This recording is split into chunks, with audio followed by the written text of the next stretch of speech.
Quero falar hoje sobre o problema do pai ausente, que infelizmente é a realidade de muitas crianças, não só no Brasil, né, mas no mundo como um todo. E eu sei que em alguns casos é melhor a ausência do pai do que a presença dele, dependendo de como está funcionando a dinâmica do relacionamento, ou como é o comportamento desse pai, ou como é o psicológico desse pai. Mas independente de ser melhor ou pior a presença do pai, dependendo do que é essa figura, as consequências da ausência de um pai, elas impactam na vida de um adulto de qualquer forma.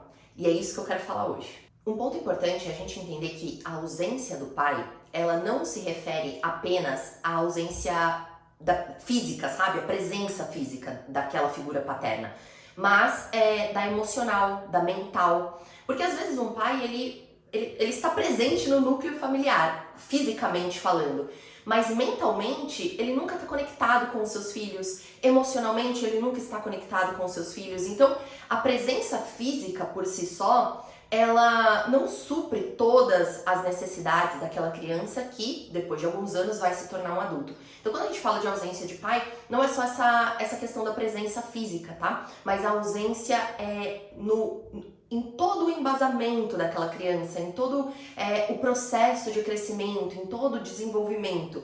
Isso sim é o que traz o verdadeiro impacto, seja ele positivo ou negativo, na vida adulta dessa criança. O pai, ele representa a segurança, o porto seguro. Então, quando um pai ele é presente na vida dessa criança, fisicamente, emocionalmente, ele transmite para ela uma segurança. E apesar de algumas mães fazerem o possível, né, para também transmitir essa segurança quando existe separação dos pais ou quando o pai é ausente, enfim, né, quando não tem essa presença paterna, ainda assim a percepção de segurança vinda de uma mãe é diferente da percepção de segurança vinda de um pai. Porque a criança, quando ela olha para a mãe, ela enxerga ali um outro tipo de segurança. Ela enxerga uma segurança emocional, ela enxerga uma segurança de ter um colo, de se algo acontecer, se ela se machucar, se ela precisar chorar, ela se sente segura em se encaminhar para a mãe.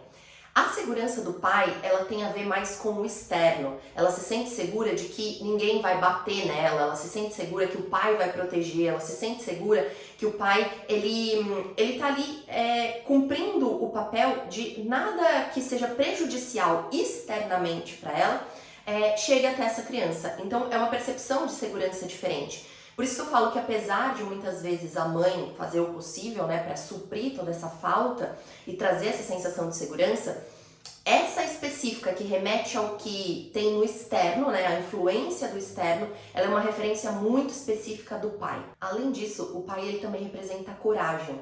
Por ele representar a segurança, fica mais fácil de ele encorajar essa criança e essa criança se sentir encorajada pelo pai. Porque afinal de contas ela entende que o pai é o porto seguro dela. E aqui também eu falo de uma coragem externa. Então é uma coragem de fazer as coisas acontecerem, é uma coragem de se arriscar, é uma coragem de experimentar o novo, sabe? Tudo que remete ao fora. Então essa coragem do pai, ela é fundamental na vida da criança, principalmente na primeira infância, então ali até os seus 7, 8 anos de idade, para que ela entenda que, apesar do mundo externo ser, talvez, muito diferente desse núcleo familiar, ser muito diferente do que ela interpreta, esse pai, ele tá ali dando essa coragem, nutrindo essa coragem. É como se o pai falasse para essa criança, e claro que ele não fala assim com essas palavras, né? Muitas vezes são em atitudes e tal. Mas é como se o pai falasse para essa criança: pode ir pro mundo que é seguro, pode ir pro mundo que eu te protejo, pode ir pro mundo que você consegue, pode ir pro mundo que você tem capacidade suficiente, sabe? Então o pai, ele traz esse estímulo da coragem para a criança. E por quê? Porque o pai também representa a força de ação, a força propulsora, sabe? Aquela iniciativa para o próximo passo. O pai também representa essa força. Então o pai normalmente é o que estimula a subir na árvore, a, sei lá, subir um pouco mais alto naqueles brinquedões, né, aqueles trepa-trepas e tal.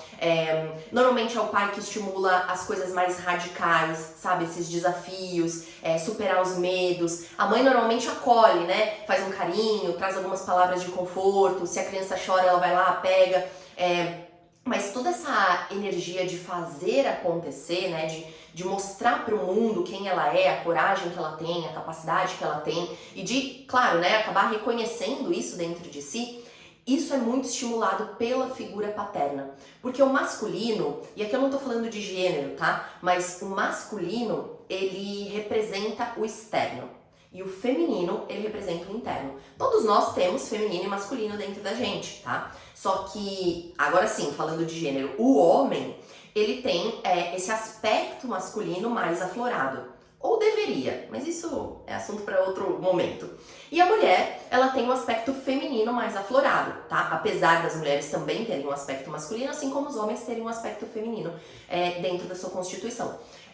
Mas por eles terem essa conexão maior com a sua representatividade de gênero, a criança, ela identifica toda a energia externa, tudo que remete ao fora, no pai. E tudo que remete ao dentro, na mãe. Por isso que o pai ele acaba representando também, além da segurança, além da coragem, essa força propulsora, né? Essa energia para ir atrás dos seus sonhos, para realizar o que precisa ser feito. O pai, ele também, não diretamente, né? Não com essas palavras, mas ele mostra o quanto ter metas é importante, o quanto ter objetivos é importante, o que se faz necessário fazer para que você alcance essas metas e esse objetivo, toda essa egrégora assim, né, de conquista, de realização, a determinação, tudo isso vem da energia paterna. Por isso é tão importante a presença de um pai na vida dessa criança. Porque sabendo disso, imagina como é para uma criança crescer sem essas referências de segurança, de coragem, de força propulsora para fazer as coisas acontecerem. Quando uma criança ela cresce sem isso, ela se torna um adulto com esses tubinhos meio vazios, sabe? Esses tubinhos eles não estão completamente preenchidos ou, sei lá, às vezes, né, mesmo com o pai presente, esses tubos eles não ficam completamente preenchidos, mas existe um preenchimento um pouco maior de quando não tem essa presença, né? Quando a ausência se faz parte da vida dessa criança. Então, imagina uma criança crescer assim, sem essas referências. Ela tem uma tendência enorme de se tornar um adulto inseguro para tomar decisões, para fazer as próprias escolhas. Então acaba se tornando aquele adulto que precisa sempre da opinião dos outros antes de tomar sua própria decisão. E muitas vezes, dependendo do nível de insegurança, acaba seguindo o que o outro falou, mesmo que não seja o que ele verdadeiramente gostaria de viver e de experienciar naquele momento. Se torna um adulto muito preocupado em agradar as outras pessoas, porque ele acha que essa é a única forma de ele conseguir alguma coisa, porque ele não confia em si mesmo, ele não tem essa coragem, ele não tem esse reconhecimento sobre a sua própria capacidade de ir lá e fazer. Então ele precisa arrumar meios para conseguir coisas. E uma dessas formas deixa eu pertencer ali, deixa eu fazer essa pessoa gostar de mim. Então acaba se tornando um adulto que não tem muita voz ativa, que normalmente se torna um pouco mais submisso, tem uma tendência à opressão, a ser oprimido, porque acaba se colocando nesse lugar, né, de não vou debater, não vou trazer meu ponto de vista, vou ficar aqui quietinho, porque daí enquanto eu fico quietinho eu agrado, se eu agrado, essa pessoa gosta de mim, se essa pessoa gosta de mim, eu consigo algumas coisas em relação a ela. Então acaba, né, faltando assim essa personalidade, essa força da vida quando essa criança se torna um adulto. Ela também pode começar a ter desafios em abraçar novas oportunidades, em mudanças, então acaba se tornando um adulto que é resistente a mudanças, que quando algo novo aparece, fica meio, sabe, inseguro, meio afobado, meio ansioso, não consegue tomar uma decisão ali, né, porque depende da decisão das outras pessoas, porque não tem essa coragem, né, não se sente seguro em relação àquilo. Então normalmente se torna um adulto que vai ser muito raro essa pessoa ter grandes mudanças na vida, abraçar novas oportunidades, mesmo que naquela fase assim, né, de início da vida adulta, então por volta, né, dos 18 até os seus 26, 27 anos mais ou menos, né, nesse primeiro momento assim do aflorar da vida adulta, que normalmente é quando existe essa força de arriscar, de botar a cara a tapa e tal. Ainda assim, nessa fase, se torna um pouco mais omisso nas decisões, com extrema cautela, sabe? Com muito desafio de arriscar. Tem uma tendência de se tornar um adulto que não consegue colocar os projetos em prática. Ou se coloca os projetos em prática, não consegue finalizar. Então, às vezes, tem muitas ideias, né? Fica muito assim no mundo mental da coisa, mas na hora de concretizar, né, para colocar a energia da conquista, da realização daquele projeto, não consegue. Não sabe o que precisa fazer, se perde nos seus próprios pensamentos, ou começa alguma coisa com uma energia, com uma força muito grande, né, de início ali, e depois aquilo vai se dissolvendo, e a pessoa perde aquilo, ela não sabe como finalizar, ou ela perde o tesão mesmo por finalizar, por dar atenção para aquele projeto. Por quê? A força da realização, da conquista, não foi suprida na criança. O tubinho, né, dessa força de realização, ele não está completamente preenchido. Então, às vezes, ela até tem a força para iniciar, mas aí depois ela perde isso. Ela não sente mais que ela consegue, ou que vai dar certo, ou, sabe? É como se isso fosse perdendo a força mesmo. Essas características são muito presentes em adultos que tiveram uma ausência de pai. De novo, não necessariamente uma ausência física. Então, se você sente que você teve essa ausência do paterno, se você se identificou com algumas dessas características, né, enquanto adulta agora, vai ser importante você resgatar essa criança, porque é como se essa criança, né, que é uma parte sua, a gente fala que é uma parte mental sua, ela tá presa naquele tempo e espaço, ela tá presa na infância, esperando o pai suprir, esperando o pai abastecer tudo que faltou naquele momento. Então é como se uma parte da sua mente, ela não estivesse nesse momento presente, ela tá lá, naquele passado, esperando receber tudo aquilo. Então você não está 100% no seu estado de presença. O que você vai precisar fazer? Você vai precisar ir lá e resgatar essa criança e trazer para o aqui e agora.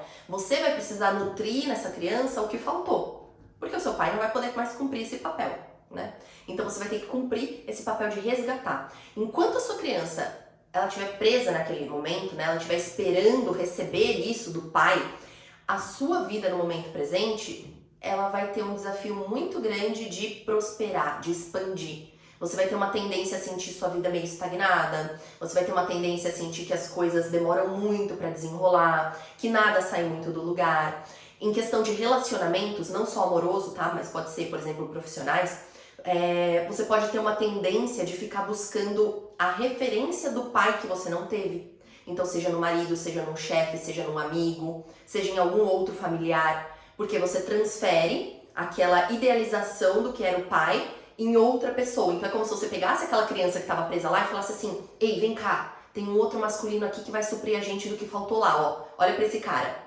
E aí você coloca a sua criança de frente, sei lá, pro seu namorado, pro seu chefe, esperando que esse masculino, né, esse homem, ele nutra o que o pai não nutriu lá atrás. Isso traz sérios desafios pro relacionamento amoroso, porque ninguém é obrigado a suprir as nossas faltas, né? As pessoas, elas não têm essa capacidade, muitas vezes, de suprir a nossa falta, porque primeiro que a pessoa nem sabe o que falta. Muitas vezes nem a gente sabe o que falta para falar para aquela pessoa, para, sei lá, talvez ela arrumar uma forma de ajudar. Enfim, começa a trazer vários desafios para os relacionamentos. Então, você vai precisar assumir essa criança, sabe? Ao invés de redirecionar ela para um outro masculino, pegar ela e falar assim: somos nós, vamos lá. Vamos ver o que a gente faz agora juntas, sabe?